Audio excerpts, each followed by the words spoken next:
Emmanuel என்பதற்கு தேவன் நம்மோடு இருக்கிறார் என்று அர்த்தமாம். கையில உயர்த்தி சொல்லுவோமா? தேவன் நம்மோடு இருக்கிறார். மனிதனுக்கும் தேவனுக்கும் சம்பந்தமே இல்லாத ஒரு காலம் இருந்தது.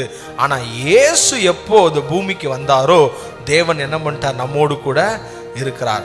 நீங்க எங்க போனாலும், நீங்க எந்த காரியத்தை செஞ்சாலும் ஆண்டவராகிய தேவனுடைய பிரசன்னம் உங்களோடு கூட எப்பொழுதும் இருக்கும். அதான் எனது இம்மானுவேல் தேவன்.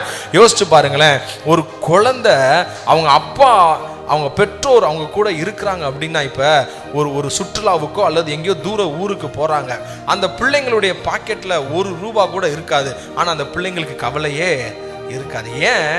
அப்பாவும் அம்மாவும் என்ன பண்ணுறாங்க? அந்த பிள்ளையோட கூட இருக்காங்க, தேவையை சந்திப்பாங்க, அவங்களுக்கு என்ன சாப்பிடணுமோ வாங்கி கொடுப்பாங்க, ட்ரெஸ்ஸு வாங்கி கொடுப்பாங்க. என்ன வேணாலும் யார் பார்த்துக்குவா? அப்பா அம்மா பார்த்து. ஒரு பூமியில் இருக்கிற மனிதனுடைய அந்த பிரசன்ஸ், அந்த கூட இருப்பது ஒரு பிள்ளைக்கு இவ்வளவு நம்பிக்கையை கொடுக்கும் என்றால், என்றும் வியாபித்திருக்கிற ராஜாதி ராஜாவாய் உயிருள்ளவராய் மெய்யான தேவனாய் உங்களோடு கூட ஆண்டவராகிய இயேசு இருக்கும் போது உங்கள் இருதயம் கலங்காதிருப்பதாக, சமாதானத்தோடு இருப்பீர்களாக.